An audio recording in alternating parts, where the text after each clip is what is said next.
मेरी कहानी के अंदर यकीन करो, आज मैं जब बैठ के देखता हूँ ना, मैं आज कहाँ पे हूँ और कहाँ से आया हूँ मैं, ये एक उम्मीद की किरण सबके लिए पैदा करती है। वो लोग जो मेरी इस कंडीशन में थे जिसमें मैं अपने बचपन में था। माशाल्लाह आज मैं मुख्तलिफ 8-10 कंपनियाँ हैं।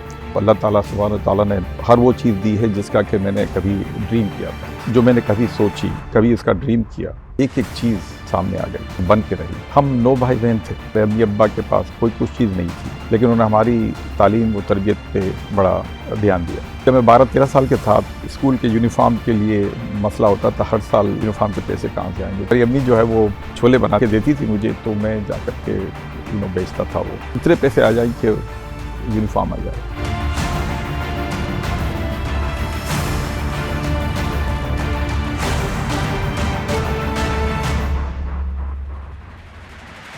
हमारी अम्मी को सबसे ज़्यादा मुझ पर कॉन्फिडेंस था उनको कि जो बड़ा हुआ, मैंने कहा मैं बैंक में काम करूँगा। इसके बाद जो है वो मैंने डिसाइड किया कि मैं अपने हालात चेंज करने हैं।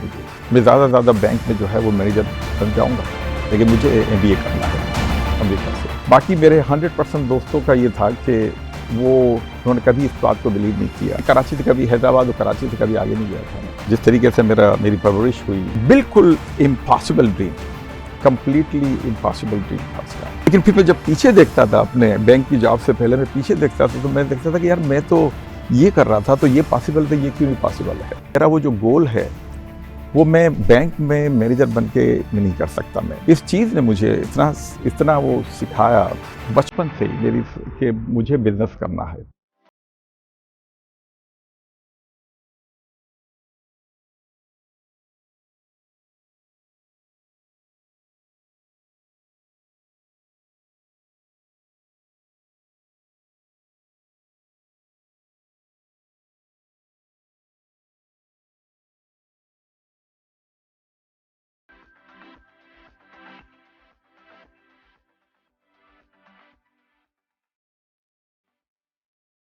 अस्सलाम वालेकुम हारून भाई, आपकी कहानी सुननी है। कहाँ पैदा हुए, कैसे घर में पैदा हुए, कितने भाई बहन थे, यहाँ तक कैसे पहुँचे? मेरी कहानी के अंदर मैं यकीन करो, आज मैं जब बैठ के देखता हूँ ना कि मैं आज कहाँ पे हूँ और कहाँ से आया हूँ मैं, ये एक उम्मीद की किरण सबके लिए पैदा करती है। वो लोग जो मेरी इस कंडीशन में थे जिसमें मैं अपने बचपन में था। माशाल्लाह आज मैं मुख्तलिफ 8-10 कंपनियां हैं, और जो है वो अल्लाह ताला सुब्हान व तआला ने हर वो चीज़ दी है जिसका कि मैंने कभी ड्रीम किया था। लेकिन मैं देखता हूँ पीछे कि मैं कहाँ से, किस तरीके से, कहाँ से शुरू किया था मैंने, और हमारी जो जिस तरीके से मेरी परवरिश हुई, और जिस तरीके से जो है वो फाइनेंशियल जो सिचुएशन थी, हर वो ड्रीम, हर वो बात, हर वो चीज़ जो मैंने कभी सोची, कभी इसका ड्रीम किया, एक एक चीज़ सामने आ गई और बन के रही। मैं कुछ इस तरह से कहूँगा कि हम 9 भाई बहन थे। हम हैदराबाद सिंध से हैं। मेरी फैमिली जूनागढ़ से जो है हिजरत करके आए। हमारे अम्मी अब्बा के पास कोई कुछ चीज़ नहीं थी। दोनों कोई ख़ास पढ़े लिखे भी नहीं थे, लेकिन उन्होंने हमारी तालीम व तरबियत पे बड़ा ध्यान दिया। मैं जब पीछे देखता हूँ कि और उस सिचुएशन में आई एम श्योर हज़ारों लाखों बच्चे होंगे आज, कि जब मैं 12-13 साल के था, तो स्कूल के यूनिफॉर्म के लिए मसला होता था, हर साल जो है वो कि यूनिफॉर्म के पैसे कहाँ से आएंगे। तो हमारी अम्मी जो है वो छोले बना के देती थी मुझे, तो मैं जा कर के बेचता था वो।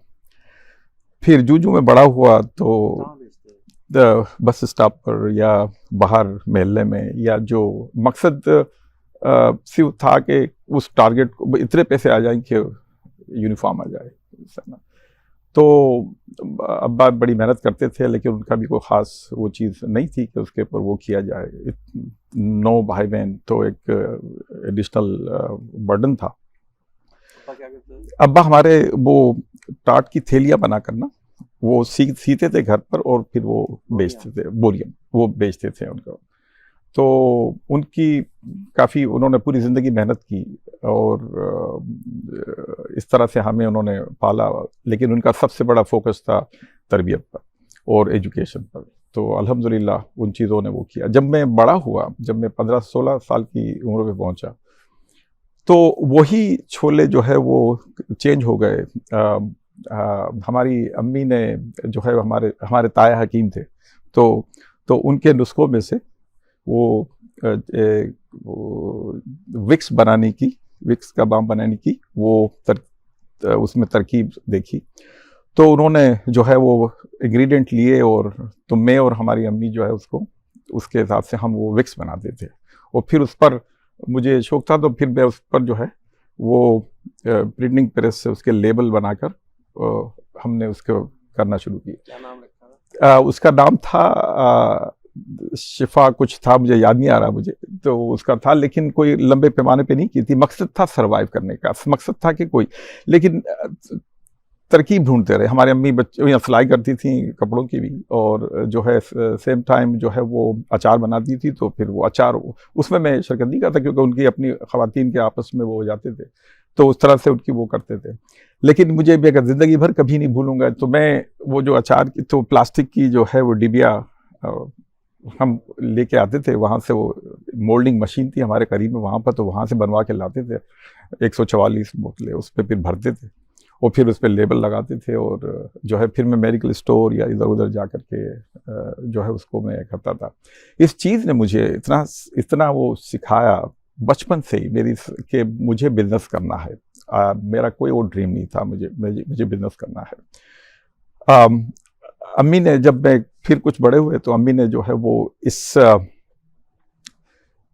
एक मुझे इनका एक जुमला कभी नहीं भूलूंगा। उन्होंने मुझे ये कहा कि बेटा, मुझे पता है कि तू एक दिन बहुत सक्सेसफुल आदमी बनेगा, लेकिन मैं तुझे ये बताती हूँ कि इसमें अपने ऊपर नहीं, सारे भाई बहनों का तुम्हें ख्याल रखना है। और ये लोग जितने भी हमारे सराउंडिंग में हैं, उन सब के लिए तुम्हें करना है। मैं मिडिल था, सबसे बड़ा, लेकिन हमारी अम्मी को सबसे ज़्यादा मुझ पे था, कॉन्फिडेंस था उनको कि वो, और उस एक चीज़ ने, हमारी अम्मी की उस बात ने मुझ पर इतना प्रेशर डाला कि उसने मेरी पर्सनालिटी को कभी ओरिजिनल होने ही नहीं दिया। आई वॉज ऑलवेज, मैं अगर और अचीवर की कंडीशन में रहता, मेरा माइंड सेट जो है, मेरी कंडीशनिंग ऐसी हुई थी कि मैं 100 पे आकर के भी रुकता नहीं था। मैं किसी चीज़ की भी 100 पे आकर नहीं रुकता था मैं। तो जब मैं अपनी बसात के हिसाब से, तो फिर जो बड़ा हुआ, तो मैं मेडिकल स्टोर पे जॉब ढूंढ ली, तो वो काम करना शुरू किया। लेकिन मुझे कुछ और करना था, तो उधर से मैंने कहा मैं बैंक में काम करूँगा। तो मैंने वहाँ से अपनी मुख्तलिफ नेटवर्किंग की और फिर हबीब में मैं जॉब मिल गई। तो इसके बाद जो है वो मैंने डिसाइड किया कि मैं अपने हालात चेंज करने हैं मुझे। मैं ज़्यादा से ज़्यादा बैंक में जो है वो मैनेजर बन जाऊंगा, लेकिन मुझे MBA करना है अमेरिका से। तो बिल्कुल impossible dream, completely impossible dream था उसका। और जब मैंने हमारे सेकंड ऑफिसर थे अख्तर साहब, तो अख्तर साहब से मैंने ये शेयर किया, मैंने कहा, तो कहने लगे कि बेटा सही है, ये तो सब चीज़ें सही हैं, लेकिन बेटा कैसे जाओगे? तो मैंने कहा मैं I-20 अप्लाई करूँगा और जो है मैं करूँगा। तो कहने लगे कि ये था 1983 का। 1983 में हमारे अख्तर साहब ने, तो मैंने उनको कहा कि मुझे ये, मैंने पहला I-20 के लिए ख़त लिखा है, तो आप मुझे इसको करेक्शन करके दें। तो उन्होंने वो एडमिशन के लिए, लिंकन यूनिवर्सिटी के एडमिशन के लिए उन्होंने करेक्शन की और ये मुझे दिया। बाकी मेरे 100% दोस्तों का ये था कि उन्होंने कभी इस बात को बिलीव नहीं किया कि ऐसा हो सकता है। मैं कराची से कभी, हैदराबाद और कराची से कभी आगे नहीं गया था मैं। I never went to anywhere, और मैं अमेरिका की सोच रहा हूँ यहाँ पर। लेकिन दिल कहाँ से आया आपके दिमाग में? ये इस तरह से हुआ कि हमारे मैं उस वक्त बैंक से फारिग होकर के ना, जब छुट्टी होती थी तो बैंक से फारिग होकर मैं अमेरिकन सेंटर जाता था। अमेरिकन सेंटर में सिर्फ इंग्लिश सीखने के लिए। तो जब मैं वहाँ पे जब मैं जाता था तो वहाँ से एक सिलसिला सा शुरू हुआ। मैंने कहा, मैं उस वक्त डेल कार्नेगी और उनकी चीज़ें मैं देखता था। तो वहाँ से ये वियर्ड ख्यालात आना शुरू हुए, और जब वो ख्यालात ऐसे थे कि इम्पॉसिबल। लेकिन फिर मैं जब पीछे देखता था, अपने बैंक की जॉब से पहले मैं पीछे देखता था, तो मैं देखता था कि यार मैं तो ये कर रहा था, तो ये पॉसिबल था, ये क्यों नहीं पॉसिबल है। तो एक मरतबा फिर मैंने अपने आप को चैलेंज किया। चैलेंज इस तरह से नहीं था कि मुझे जो है वो, चैलेंज ये था कि मुझे, मेरा वो जो गोल है वो मैं बैंक में मैनेजर बन के मैं नहीं कर सकता मैं, और उससे ज़्यादा कि मुझे, और मैनेजर के बाद जो है वो ज़्यादातर सियासत शुरू हो जाती है। तो मुझे अंदाज़ा था इस बात का कि मेरा जो गोल है वो अचीव नहीं होगा यहाँ से, नौकरी में अचीव नहीं होगा, नौकरी में अचीव नहीं होगा मेरा। तो मैंने उस ख्याल से और इस ड्रीम के साथ मैंने अपनी सारी चीज़ें शुरू की। टॉफिल किया और बाकी जो जीमेट वगैरह और ये वो सारी चीज़ें की, और मेरा लिंकन यूनिवर्सिटी में दाखिला हो गया। तो मैं वहाँ से जब वहाँ से मैंने ये जब शुरू किया सारी चीज़ें, तो जब दाखिला तो हो गया, अब फीस के पैसे नहीं है और टिकट के पैसे नहीं है, बाकी सब मसले हल हो गए थे। तो वहाँ से फिर मैंने जो है वो कुछ सिलसिले शुरू किए कि भाई क्या करना है, किस तरीके से करना है।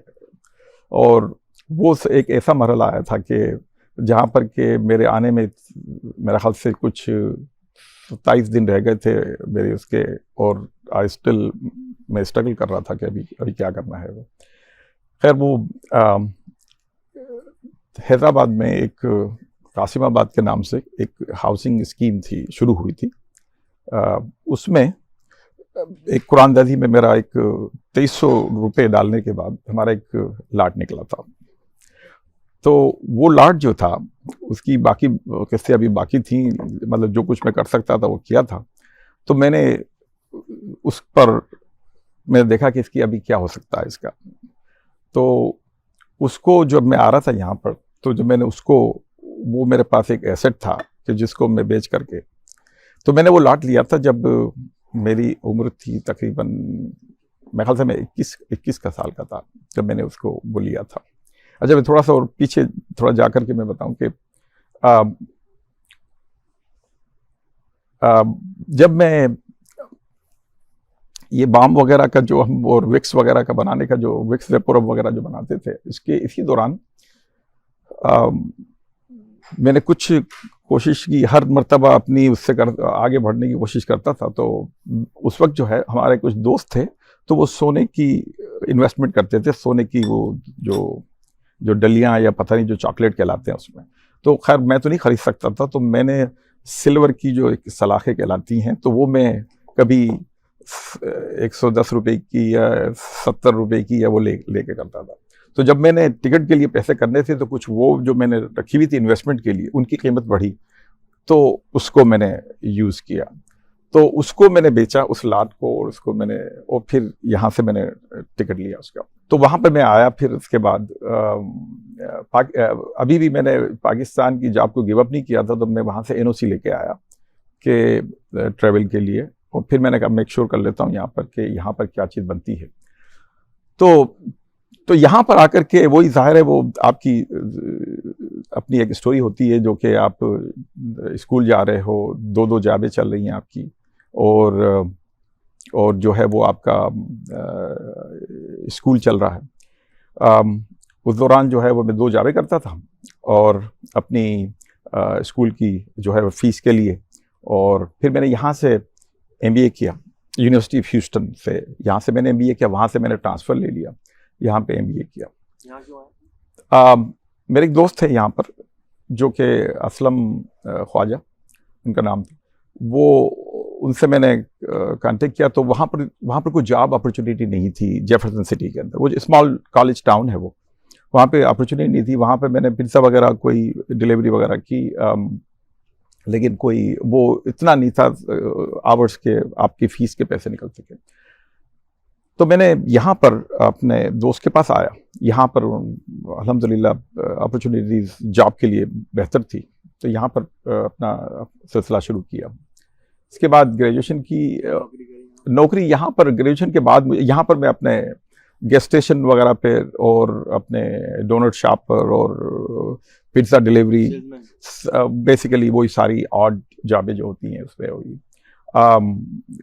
बाकी जो पैसे फीस में जो कम पड़ते थे वो दोस्तों से उधार लेते थे हम, और फिर जब कुछ होता था तो दे देते थे। एक इसमें हमारे एक अच्छे हमारे सिराज वीरानी थे, एक हमारे बॉस, तो उनको अंदाज़ा था कि यार मैं स्कूल के लिए मुझे स्ट्रगल रहती है फीस वगैरह के लिए, तो बाद वो उधार दे देते, फिर चेक में से निकाल लेते थे। तो वो सिलसिला हमारा चलता रहा। वो उन रूममेट्स में हमारे डॉक्टर काजिम जो है वो सबसे ज़्यादा इम्पैक्ट है मेरी लाइफ पर उनका, और आई होप कि मेरी वजह से उन पे लाइफ पे इम्पैक्ट अल्हम्दुलिल्लाह हम दोनों का जो है वो। तो real estate was one of हमारा ऑप्शन था उसमें, कि हमने बहुत बड़े बड़े ड्रीम देखना शुरू कर दिए। रूममेट्स होते थे, जेब में पैसे हैं नहीं, अगले महीने का रेंट नहीं है, लेकिन हमारे ड्रीम बहुत बड़े होते थे। बड़ा ख्वाब देखने की ख्वाहिश कहाँ से? ये मुझे जो चैलेंज था ना, एक अम्मी का जो पुराना जो था ना, उसका कि तुम्हें सबका ख्याल रखना है, एक उस चीज़ ने ना मुझे कभी बैठने नहीं दिया। तो मैंने जब कॉलेज से निकलने के बाद भी जॉब जब मैंने ली, तो मुझे अच्छी तरह याद है, जब मैंने MBA के बाद जो है वो मैंने अब्बू को कॉल की, मैंने कहा कि भाई वो मेरा MBA वगैरह हो गया है। तो कह रहे बेटा मुबारक हो, अब क्या करोगे? तो मैंने कहा कि मुझे दूसरी जॉब मिल गई है। तो कह रहे हैं कि बेटा अब तुमने MBA कर लिया, अभी भी तुम जॉब करोगे? तो क्योंकि वो हमारी जो फैमिली बैकग्राउंड है वो बिजनेस सही है, वो तो उसका चाहे वो तुम फेल भी हो लेकिन करना तुम्हें बिजनेस है। तो मुझे उनकी बात है कि याद है मुझे कि बेटा तुम्हारा रिजल्ट बेहतर होगा अगर तुम जॉब की बजाय बिजनेस ढूंढो। तो वो उनका शुरू से था, उनका चाहे किसी भी लेवल पे हो। तो वो जो एक 2-3 मेरे ज़िंदगी के जो फेलियर हुए, इवन के ग्रेजुएशन के बाद भी, मैंने रियल एस्टेट का काम किया, पहला रियल एस्टेट का प्रोजेक्ट फेल गया। वो मेरी प्रिपरेशन पूरी नहीं थी उसके अंदर, मैंने अपनी ज़रूरत से ज़्यादा का वो बर्डन ले लिया था। उसने मुझे और मजबूत किया, उसने मुझे तो फिर मैंने उस वक्त से ना उस फेलियर की वजह से मैंने उसके बारे में सोचना शुरू किया, पढ़ना शुरू किया कि मुझे मेरा क्यों ये लोग जो है वो जो मिलियनर हैं आज, वो सब अपने समहाउ सम वे वो वहाँ पर पहुँच जाते हैं, और मेरा why I can not get there. जब मैं पीछे देखता था कि मैं कहाँ से आ रहा हूँ, तो मुझे लगता था कि I mean whatever I am doing is working.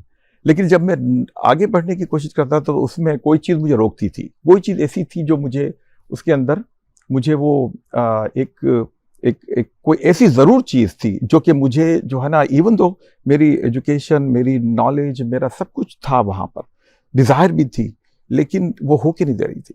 तो मैंने इसके बारे में पढ़ना शुरू किया, कुछ सेमिनार अटेंड किए, कुछ टोनी रॉबिन्स, लेस ब्राउन और बाकी चीज़ों की लोगों को मैंने सुनना किया। आमतौर पे होता ये है कि हम जोश में आकर के ये सब चीज़ें मटेरियल हम जमा कर लेते हैं, और वो फिर जा कर के हमारे इंफॉर्मेशन वेयरहाउस में वो सेटल हो जाता है, एक शेल्फ में चला जाता है, it never take it out. तो मैंने भी यही किया, एक टिपिकल इंसान की हैसियत से। जब मेरे काम कुछ नहीं बन रहे थे और वो चीज़ें अपनी उसके अंदर नहीं जा रही थी, तो बेचैनी की हालत ये होती थी कि मैं फिर एक और किताब खरीद ली, फिर एक और किताब खरीद ली, just so that I can find the way. पढ़ता था लेकिन उस पर अमल नहीं करता था। तो एक दफ़ा मुझे अच्छी तरह याद है कि मैंने ये डिसाइड किया, और उस वक्त वो कैसेट आती थी, वो जो तो मैंने गाड़ी में रखी, गाड़ी में डाली, उसको मैं सुनता हुआ जा रहा था। तो टोनी रॉबिन्स की वो टेप थी, तो वो कहता है कि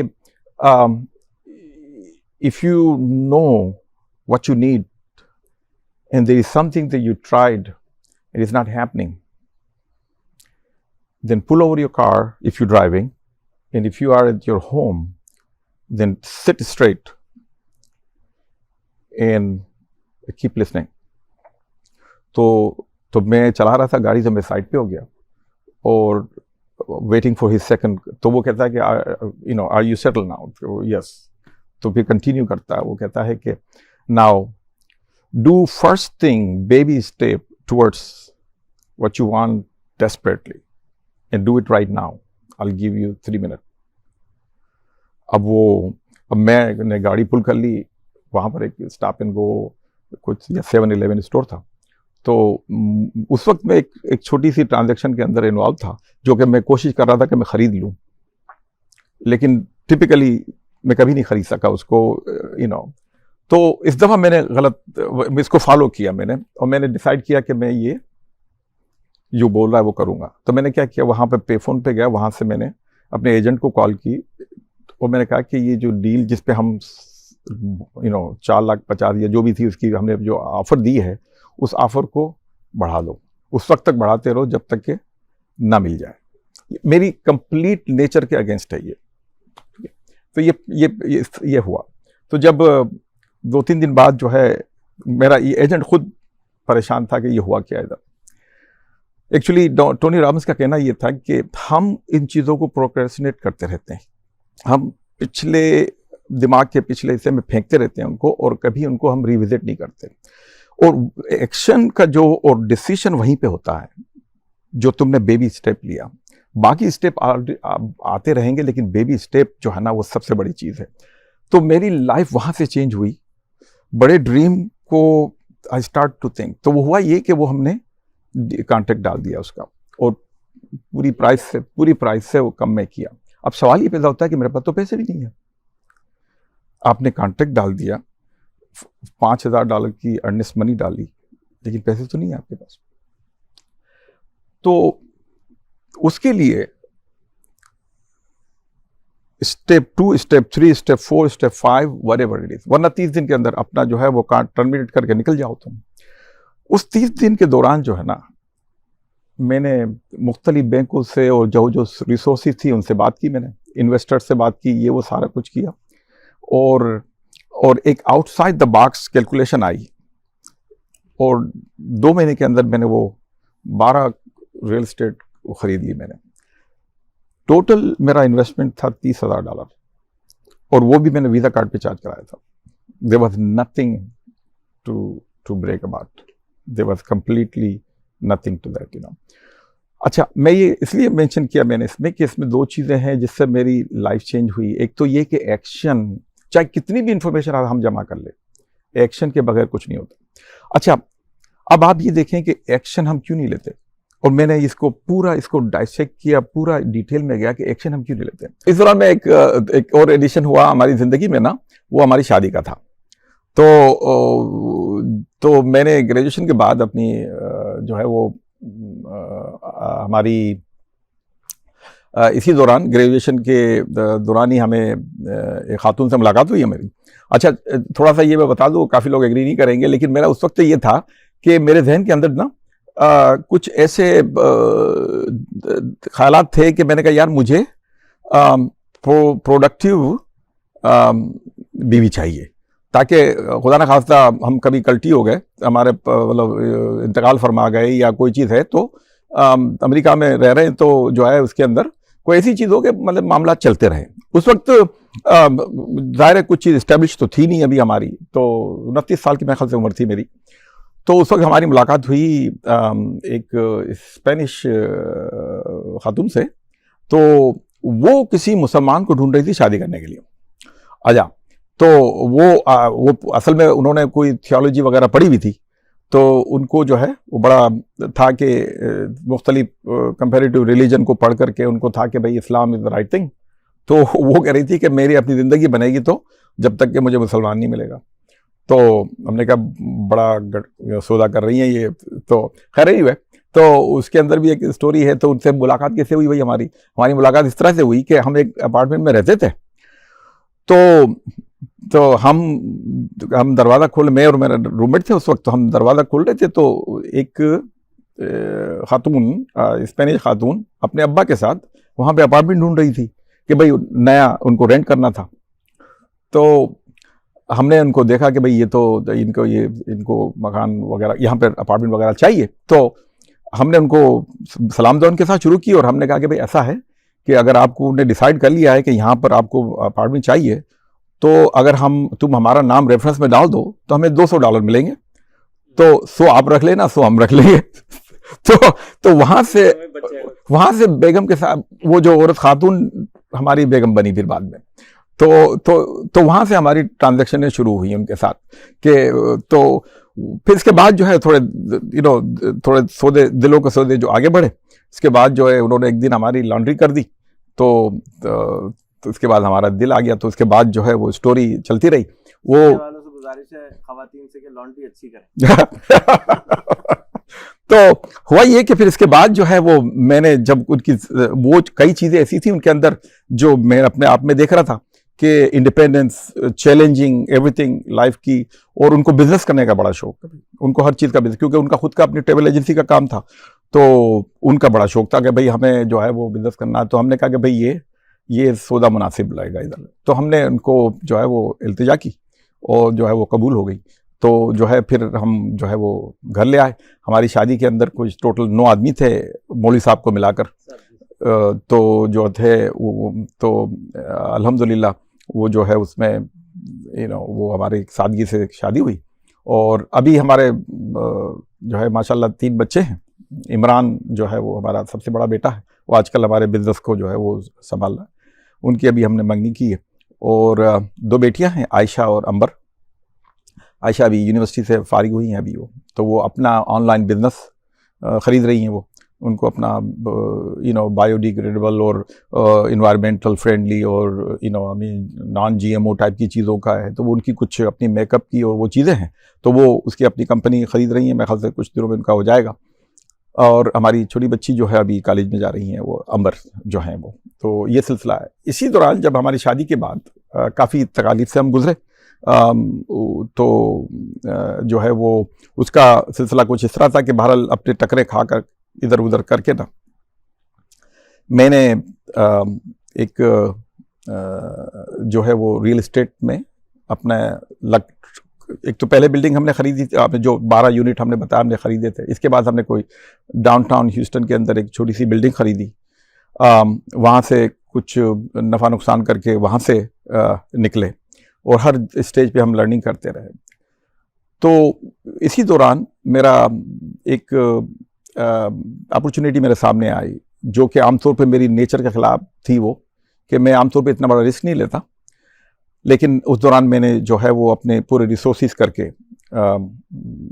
एक कार वॉश के अंदर हाथ डाला। अच्छा, कार वॉश को मैंने इसलिए ख़रीदा था कि उसमें मुझे रियल एस्टेट इन्वेस्टमेंट अच्छा लग रहा था। वो फिर भी वहाँ पे बसात थी नहीं मेरी कि मैं इतना बड़ा ऑपरेशन ख़रीदूँ, लेकिन फिर अपने आप को चैलेंज किया मैंने और उसको somehow some way made it happen. अच्छा, इसके बाद दूसरा ख़रीदा हमने, और आमतौर पे मेरी ये होती थी कि मैं रियल एस्टेट को ख़रीदता था, उसको रिपेयर करते मेंटेन करके उसको फिर हम बेच देते थे उसके अंदर। इस दफ़ा जब मैंने इसको अंदर कोशिश की चेंज करने की, तो मैंने इसमें तीनों एम चेंज कर दिए। उसके अंदर मार्केटिंग, मेन एंड मशीन्स, और उसके अंदर नए प्रोसेस डाल दिए मेरी अपनी। उसके हिसाब से मेरा गोल ये था कि मैं इस दफ़ा रियल एस्टेट को सिर्फ डेवलप करके या उसको रिपेयर करके या उसको री एनर्जाइज करके पैसे नहीं बनाऊंगा, मुझे उसमें रेगुलर कैश फ्लो चाहिए। तो मैंने अपनी बिजनेस मॉडल को थोड़ा मॉडिफाई किया, और मॉडिफाई करके इसके अंदर मैंने नई मैनेजमेंट डाली, नई मार्केटिंग की, नई चीज़ें उसमें अंदर डाली, एंड अल्हम्दुलिल्लाह दिस मॉडल वर्कड। तो ये पहला था मेरा एक्सपीरियंस। फिर इसके बाद दूसरा किया, फिर तीसरा, फिर चौथा, फिर पांचवा, फिर छठा, इस तरह से वो चीज़ें हमारी डेवलप होती। इसी दौरान मैं अपनी छोटी छोटी चीज़ें करता रहा। तो हर स्टेज पे लाइफ के जो है मैंने मुख्तलिफ चीज़ों से आगमेंटेशन के साथ उसके साथ करता रहा। अब जैसे मकान के बारे में है, मकान का मैंने हमेशा से ये किया कि जिस भी मकान में रहो, जैसे ही अच्छी अपॉर्चुनिटी मिलती है तो उस मकान को रेंट कर दो और दूसरे मकान में चले जाओ। तो ये मेरा छठा मकान है और अभी 7वें में मैं जा रहा हूँ। तो हर मर्तबा जो है वो, जैसे मैंने पहला मकान 1,10,000 का ख़रीदा और 2,20 का बेचा, और 2,20 को भी एक्चुअली इसकी रेंट टेनेंट नहीं पेमेंट की है, उसकी मैंने तो नहीं की है। तो एक एक एक, एक अमेरिका में एक कॉन्सेप्ट है कि जब लोग रिटायर होते हैं 65 साल के बाद ना, तो उनके बाद एक ही एसेट होता है मोस्टली लोगों के पास। तकरीबन 87% जो अमेरिकन रिटायर होते हैं ना, तो उसमें से अक्सर के बाद तो कुछ भी नहीं होता, लेकिन जिसके पास होता है वो एक ही एसेट होता है, वो उसका अपना घर होता है। तो उसकी प्रोडक्टिव लाइफ के दौरान वो पे ऑफ हो जाता है, मॉर्गेज वगैरह, तो उसके बाद एक चीज़ बचती है। तो मेरा ये ख्याल था कि अगर एक ही लाइफ दी है हमें अल्लाह ताला ने, लेकिन मकान तो इतने सारे हैं, तो क्यों ना हम 6 मकान कर लें भाई उसी जिंदगी के दौरान, और बाकी लोगों को रहने के लिए दे दे जिसको ये शऊर नहीं है अभी इस बात का, उनको टेनेंट दे दो, उनको टेनेंट बना के दे दो। तो फिर मैं इस तरह से करता था कि मकान में रहो, बेहतर से बेहतर में चलते जाते रहो, और हर मर्तबा पिछले वाले को रेंट करते रहो। तो पिछले वाले जो है वो अब लाइन पे लगे हुए हैं, सारे अपनी पेमेंटें कर रहे हैं हमारे बिहाफ पर, और हमने जो है अपने आप को तो अपग्रेड, अब ये मकान मेरा माशाल्लाह बेहतरीन है। अब अब वो कस्टम बिल्ड कर रहे हैं, तो मकसद इन्वेस्टमेंट ही है उसमें, कोई और मकसद नहीं है। अब वो जो है वो एक ऐसे स्टेज पे आता है वो कि आप जो है वो क्यों नहीं, एक smart way to do it है, और एक है regular way to do it. तो ये इस तरीके से जो है वो यहाँ तक पहुँचा। हमारी जो है वो मुख्तलिफ प्रोजेक्ट पे मैं टेम्परेरी इन्वेस्टमेंट करता हूँ अपनी मुख्तलिफ चीज़ों पर। और मैं ये जो कार वॉश का मॉडल है, कुछ दिनों पहले ज़ुबैर से 2 दिन पहले ज़ुबैर से बात हो रही थी, वो अपनी स्पीचेस में या सेमिनार के अंदर वो बड़ा मेंशन करता है कार वॉशेस का। मुझे बड़ी हैरत हो रही थी कि ये इतना बेहतरीन बिजनेस मॉडल है कि पाकिस्तान में इतना डुप्लीकेट हो सकता है ये, और इसके अंदर इतनी जाबें निकलेंगी और इतनी वो चीज़ें इसमें हो सकती हैं इकनॉमिकल एक्टिविटीज़। मैं खुद कभी कोशिश कर रहा हूँ अभी पाकिस्तान जा कर के कि वहाँ पर कोई टीम पुट टुगेदर की जाए कि जो है इस चीज़ को जो है करके दे। तो ये है मेरी बात।